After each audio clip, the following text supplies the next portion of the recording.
Sean Dodd, welcome to Osman Boxing. How you doing? Very well, Chris. Thanks, and thanks for having us. Passed the first one there, didn't I? Sean, how would you describe your career to date?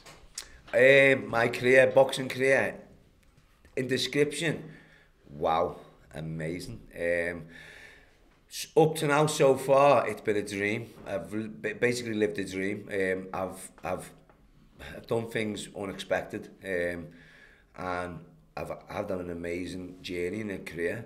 But this present moment right now is probably, the best and the biggest, to come to London, meet the Sulan the brothers, the boys, and be invited by Wasserman Boxing into the upstairs here and meet everybody, yourself, Chris, and Charlie there. And it's a great team, and it's a great facilities, and it's just, I can feel the energy and how big this is. So this is important, and it's massive. And again, I look back and I'm thankful for the great career, and I've had an amazing career. But that's in the past, and it's all about now, the present, and right here, right now. Got Cal Sulan right there next to me, half naked. So this is what more do you want? Really? Do you know what I mean? It's like we're living a dream. We are living a dream. So I'm buzzing. Yeah, I'm thankful to be here. Yeah. You're doing well on the name game as well. Yeah, 2-0 up so far. 2-0 up. Yeah, good start. You are used to performing under big lights. Yeah. How does that benefit you come fight night? It does make a big difference, because I've boxed in the shade as well before, and it is a difference, because the big bright lights, all eyes on you.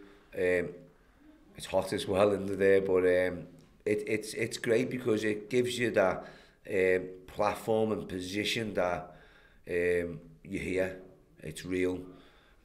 As I said then, all eyes on you, and it's time to go to work. And do you know what as well? It's like, it's when you watch it back, it's when you look back and you see the ring, the venue, all of the atmosphere, all the fans, all the crowd, everybody there. It's amazing to look at the pictures. That's what we love about this artificial intelligence now, and cameras and pictures and videos. You can look back, reflect, and appreciate what you've done and where you are. So the big lights it's a big platform. It's a big thing. It was a dream to do that, and now I'm living that. So yeah, it's amazing. Just want to have a look at your record for a moment. Former Commonwealth champion, British challenger in the past. Fought guys like Joe Cordina. What have you learned from that? What have you taken from those fights in particular? I'm glad you mentioned Joe Cordina, because I let him off the hook that fight. I give him an easy. No, do you know what? What a guy Joe Cordina is. Probably the best person I've ever been in the ring with. You don't call him the Welsh Wizard for nothing. He was formidable. Speed, power, intelligence. He was amazing. It's what I learned from that. I learned so much from that fight with Joe. As they say, you learn from your losses. You say it's a learning curve, isn't he? See there. And Joe Cordina was a really good. Took a lot from me, yeah, a lot of lessons, and to be in the, and that was I headlined as well with Joe, so that was my first headline main event in Cardiff as well. So it was in his backyard, so it was a lot of pressure on me, and I was going into it with a tough challenge, but I enjoyed it. Yeah, I loved it. And it's all about learning. Life's a growth school. What do you know of Harlem Eubank, and how highly do you rate him? He needs to sort them clothes out. I'm only messing. He's a good lad. He dresses smart. He looks well. He's a nice lad as well. I've only just met him here for the first time. Give him a hug, big love. Had a little squeeze and feel of him. He doesn't feel as hard and as tough as you, Cal, lad. He felt a bit soft round the edges. That's a big measuring stick there. I was just weighing him up, you see, you're on it. So, and I'm just enjoying the moment. So I'm I'm deeply in this, yeah, and yeah, I like Harlem, what I see of him. I wish him well. I wish him the best of health. But yeah, that's as far as you know. I'll be all loving and stuff. You know, on the build up and all that. And as you're saying, in the fights, it's a different game. And we get in, we fight, and hopefully we become friends again afterwards, and we can shake hands and enjoy hot chocolate, maybe even a cold dip in the Thames.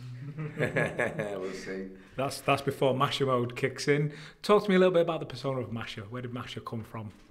Do you know, it come from when I was born, to be fair. My dad is big Masher. He's Masher Senior. And I was his oldest, firstborn, and his friends was like little Masher. So I just took on the name, really. And it was just Masher as I was growing up, and I was playing football, and people saying, I wanted to call you Masher because I'd be getting stuck into people on the pitch, and if they weren't working as hard as I was, I'd end up fighting with my own teammates, falling out with them, and I'd just end up losing a pot on the pitch, and we were just always fighting all the time. So yeah, it was sort of that, but then you know, so people think it's that, and then I got into the boxing, and people met me in boxing, and people thought, is it because of boxing you got your name from that? But I was basically born with it. My mum calls me, my nan, everybody calls me. People only realised my name was Sean when Facebook come out. That exposed us all. But apart from that, I was Masher, and that was all I was known. Just a couple more on the career, Masher. I'm gonna go with the more informal Masher now, if that's okay. Yeah, cool. Last time out, close decision. How does that affect you? Where we are now? Did you think about it at all? No. Well, I do think about it to learn from it. You with me? I don't sit there and dwell, don't soak, because this is where all this learnings come from. When I soaked in lockdown, when we were all in a bad place, I done all my soaking then. Corey Gibbs, great kid, lovely lad, good on him, wish him the well, wish him the best. But he knows I beat him. He knows in the fight. I mean, you know, it is what it is what it was, and people can see. But me and him are in that ring, and me and him know he was in it in me, and I always felt like I was getting him, and I was on top, and felt like I was winning the fight. But it was a close fight, and it went his way, and it is what it is. As you say, you learn from it, and what doesn't break you makes you stronger, and that's what I've done. I've come from that a lot stronger, happy, grateful, and we might meet again in the future. You never know. Just finally, where does your career go if you get a win on Fight Night against Harlem? What happens next? Good question. When I win, what happens next? Definitely going for a dip with me, man. The staff, we're going for a dip. We will. NBC as well. We'll get the team there, and we'll all get in the water. Probably have a little and reflect, see where I'm at, see how it went, and see where we go next. So I don't really see. I've changed everything now. My mate calls me the monk. I've gone from, you know, being called the bogey man to Masher the monk. So I'm like the monk bogey man. And I've changed everything where I'm living in the present now. There's no more thinking and worrying about the future and this and that. It's like, you know, you've got aspirations and dreams, which is great. But it's all about the moment, making the most of the moment, doing the best you can. And then there's a belief within us all. There's a belief that we know something's good, things are happening. As long as you stay on a good frequency, do well, live well, things will go well for you. Basically, you'll have a good life. So that's all I'm doing. I'm just living well, and then everything else is just a reflection of that. It's been a pleasure to speak, Masher. All the best for Fight Night. Chris, thank you, and what's up, man? Appreciate it, mate.